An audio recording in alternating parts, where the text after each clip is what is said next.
అందరికీ నమస్కారం. మనం ఎంతో కష్టపడి సంపాదించిన డబ్బులు నెలాఖరు వచ్చేసరికి ఒక్క రూపాయి కూడా మిగలట్లేదండి. ఏం ఎందుకు ఏంటి ఇలా జరుగుతుంది? ఎందుకు ఇలా జరుగుతుంది? అని మనం నెలాఖరులో ఆందోళన పడడం మీరెప్పుడైనా అనుభవించారా? లేదంటే ఎవరైనా చెప్పగా మీరు విన్నారా? అసలేం జరుగుతుంది?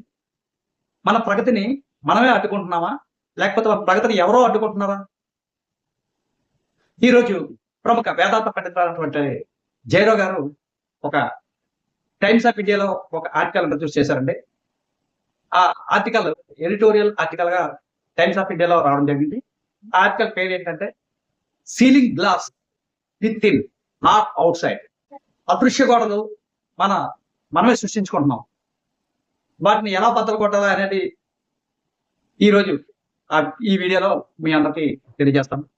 గమ్యం లేని ప్రయాణం గూగుల్ మ్యాప్ వంటిదండి. మనం డెస్టినేషన్ ఇవ్వకపోతే ఆ గూగుల్ మ్యాప్ ఎక్కడ తీసుకెళ్తుంది? రైల్వే స్టేషన్కి వెళ్ళి నాకు టికెట్ ఇవ్వండి అంటే ఎక్కడికి వెళ్తుంది? ఎక్కడికైనా అడుగుతారు. ఎక్కడికైనా చెప్తాం. ఎక్కడికి ఎక్కితే ఎక్కడికి వెళ్తే అక్కడికి వెళ్ళిపోతే మన లక్ష్యం అనేది ఎప్పటికీ చేరుకోలేం. ఖచ్చితంగా లక్ష్యం ఉండాలి అనే దానికి ఈ ఉదాహరణ చెప్పాను. ఒక క్రీడాకారుడు తను గెలవాలనుకున్నటువంటి ట్రోఫీని ఊహించుకుంటాడు. ఆ ట్రోఫీ గెలవడం కోసం ఎన్నో అహర్నిశలు కష్టపడతాడు. ఆదివారంలో సెలవు దినాలని స్నేహితులు అందరినీ త్యాగం చేస్తారు. దానివల్ల ఏంటంటే ఖచ్చితంగా ఆ ట్రోఫీ గెలుచుకోవడానికి అవకాశం ఉంటుంది.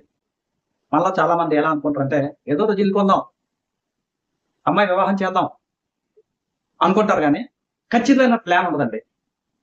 ఎప్పుడైతే ఖచ్చితమైన ప్లాన్ లేదో అది ఎప్పటికీ కూడా అవ్వదు.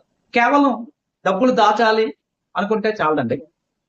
మా అమ్మాయి వివాహానికి కానీ ఎడ్యుకేషన్కి కానీ ఈ 20 లక్షల రూపాయలు నేను దాయాలి, 20 లక్షల రూపాయలు ఏర్పాటు చేయాలి అనుకుంటే అవుతుంది.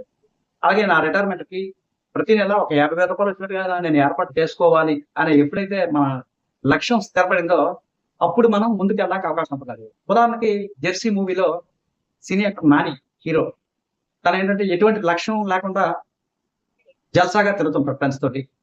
వాళ్ళ అబ్బాయి ఎప్పుడైతే ఇండియన్ జెర్సీ కావాలని పట్టుబడతాడో ఆ కోరిక తీర్చడం కోసం వదిలేసిన గేమ్ ని మళ్ళీ ఎంటర్ అయ్యి 36 years లో ఇండియన్ క్రికెట్ టీమ్ లో సెలెక్ట్ అయ్యి మళ్ళీ విన్ అయ్యి అతనికి గిఫ్ట్ కూడా ఇస్తారండి. అది పర్టికులర్ గా ఒక లక్ష్యం ఉంది కాబట్టి అలా చేయగలిగాను. మన ఈ జైరావ్ గారు ఈ ఆర్టికల్లో ఒక చాలా వెరీ ఇంపార్టెంట్ మాట చెప్పారండి. మనసు మాట వినాలా, బుద్ధి మాట వినాలా? మన మనసు ఎప్పుడు కూడా గుర్రం లేని కళ్ళెం అంటదండి. మనసు ఇంద్రియ సుఖాలని అట్రాక్ట్ చేస్తుంది. మనం బుద్ధితో ఆలోచించుకొని ఈ ఇది ఈ వస్తువు అవసరమా లేదా అనేది మనం నిర్ణయం తీసుకోవాలి. ఎందుకంటే పక్కింటి ఆయన కారు కొన్నాడు, మనకు అవసరం లేకపోయినా సరే ప్రెస్టేజ్ కోసం కారు కొంటాం, ఈఎంఐలో కారు కొంటాం. అలాగే iPhone 17 18 వచ్చింది, ఆల్రెడీ 4-5 వాడాడు, కానీ 16 వాడుతున్నాడు. మళ్ళీ 17 వచ్చింది, దానికోసం డబ్బులు లేకపోయినా ఈఎంఐలో పెట్టి ఇది ఇచ్చి ఆ కొత్త ఐఫోన్ తీసుకొస్తాం. మితిమీరిన ఖర్చులు మన ఆనందాన్ని హరిస్తాయండి. మితిమీరిన ఖర్చుల వలన వచ్చే అప్పుల భారం జీవితాంతం వేధిస్తుంది. రిటైర్మెంట్ ప్లానింగ్ అనేది మనకిచ్చే వృద్ధాప్యంలో మనకి పెద్ద గౌరవం అండి. జీవితాంతం ఆనందం ఉంటుంది. త్యాగం అనేది నష్టం కాదండి.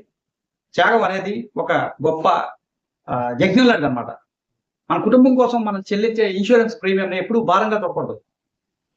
మన లైఫ్ ఇన్సూరెన్స్ కానీ హెల్త్ ఇన్సూరెన్స్ కానీ మనం దాచుకున్నాం అనుకోండి, మన కుటుంబానికి పెద్ద ఆర్థిక భరోసా, ఒక ధైర్యంగా ఉండగలం. మన ఆర్థిక లక్ష్యాలన్నీ పూర్తిగా మనం నెరవేర్చడానికి ఆ ధైర్యం మన ముందుకు తీసుకెళ్తుంది.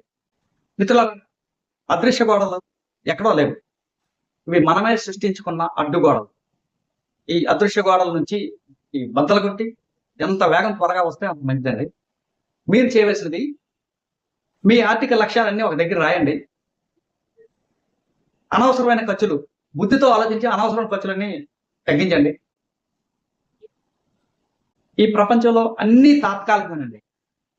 కేవలం డిసిప్లైన్ అండ్ ప్లానింగ్, ఈ రెండే మన జీవితాన్ని ఉన్నత శిఖరాలని ఎదిగించడానికి అవకాశం ఉంటుందండి. ఇన్సూరెన్స్ పాలసీల మీద మీకు ఏమైనా డౌట్స్ ఉంటే కామెంట్ బాక్స్ లో టైప్ చేయండి. అలాగే డిస్క్రిప్షన్ బాక్స్ లో నా వాట్సాప్ నంబర్ చాట్ చేసిన నేను సమాధానం చెప్తాను. ఈ వీడియో కంటెంట్ నచ్చితే లైక్ చేయండి, షేర్ చేయండి, సబ్స్క్రైబ్ చేయండి. మరో కొత్త వీడియోతో మళ్ళీ మేము ఉంటాం. అంతవరకు సెలవు. Thank you. నమస్తే, నా పేరు దూడ రమేష్. భీమి ప్రాంతంలో నాది మంగమారపేట ఏరియా. నేను పివివై ప్రసాద్ గారి చేత నేను ఎల్ఐసి అనేది నేను కట్టడం జరిగింది. సో ఏంటంటే నాకు ఎల్ఐసి నుండి కొంత అమౌంట్ అనేది రావాలి. సో అదేంటంటే చాలా నేను ప్రయత్నించాను నా ఇండివిజువల్గా, బట్ రాలేదు. కానీ ప్రసాద్ గారు 2 వీక్స్లో అది నాకు రప్పించడం జరిగింది. Thank you so much Prasad గారు.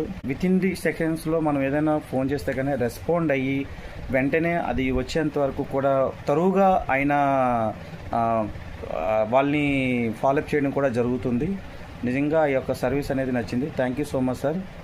సో ఇలాంటి సర్వీస్ చేసేవాళ్ళు ఈ రోజుల్లో కమ్యూనిటీలో చాలామందికి అవసరం ఉంది.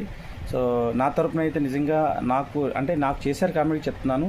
సో నేనైతే ఇంకొంతమందికి ఈయన కోసం చెప్పగలను, పాలసీలు అనేది ఇప్పించగలను కాబట్టి ఇలాంటి ఇప్పుడున్న పొజిషన్లో ఈయన సర్వీస్ అనేది అందరికీ అవసరం నేను భావిస్తున్నాను. ఎందుకంటే ఒక అడ్వైజర్గా కానీ, ఒక ప్లానర్గా కానీ, సో ఒక జెన్యున్గా ఉండే పర్సన్ అనేది ఈ నీడు ఇప్పుడున్న సమాజానికి. కాబట్టి నిజంగా రియల్గా నేను ఆయన మనస్ఫూర్తిగా నేను అప్రిషియేట్ చేస్తున్నాను ప్రసాద్ గారిని. Thank you so much sir, నాకు తక్కువ టైంలో నాకు అమౌంట్ రప్పించినందుకు. సో మీలాంటి వాళ్ళు సమాజానికి అవసరం నేను భావిస్తున్నాను. ఎల్ఐసి ప్లానర్గా, అడ్వైజర్గా మీరు వర్క్ చేస్తున్నందుకు నిజంగా హ్యాపీ ఫీల్ అవుతున్నాను సార్. Thank you.